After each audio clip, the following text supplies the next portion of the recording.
Higher than average tides and high surf are creating flood concerns along parts of San Diego's coastline. Crews already had to pump some water out of low-lying areas today, and they're keeping a close eye on places like beach parking lots and streets. CBS News 8's Abby Alford is live in Carlsbad tonight with more. Abby? Barbara Lee and Carlo, the high tide happened about 9 hours ago, but you can see the water's receded. It's still pooling and the sand is still over the stairs. We talked to many families who stopped right here, felt awkward. They didn't know what to do, but it made it difficult for them to get to the beach.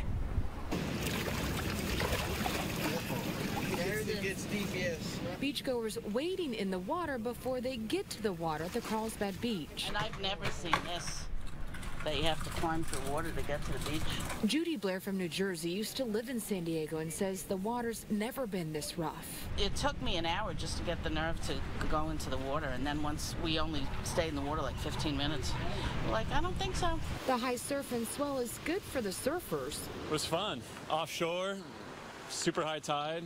3 to 5 feet. Thrashing waves and tides reaching nearly 7 feet were spotted from Chopper 8 around 8:45 this morning. Along the Oceanside Strand, you could see water splashing over the seawalls, pooling in the streets. It was a lot of water. Construction crews along the Strand and Wisconsin Street relieved the high tide didn't reach the living complex they're building. Mostly just nuisance water. But that nuisance water got close. Developer Chris McKellar says he's waiting on the city of Oceanside for a permit to widen the road and build a concrete wall, which will help if the El Nino hits. We want to be able to withstand an 8-foot tide or a 9-foot tide, that could happen in the future. With a full moon Tuesday morning, the National Weather Service says high tide along the San Diego County coast is expected to reach 7.2 feet in the morning and peak Wednesday morning. When we showed up, it was just right here.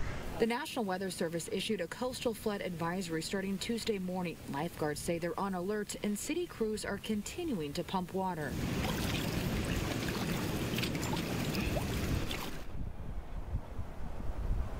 The next high tide is expected to hit around 9:21 tonight, but that's only going to be about 5.5 feet. The more dangerous tides is in the morning. New on CBS News 8 at 6:30. We hear from the city of Carlsbad on what they're doing to prep for these high tides. Carlo. Thanks, Abby. The National Weather Service coastal flood advisory is in effect tomorrow morning to Thursday evening for Oceanside, Cardiff, La Jolla, and Imperial Beach.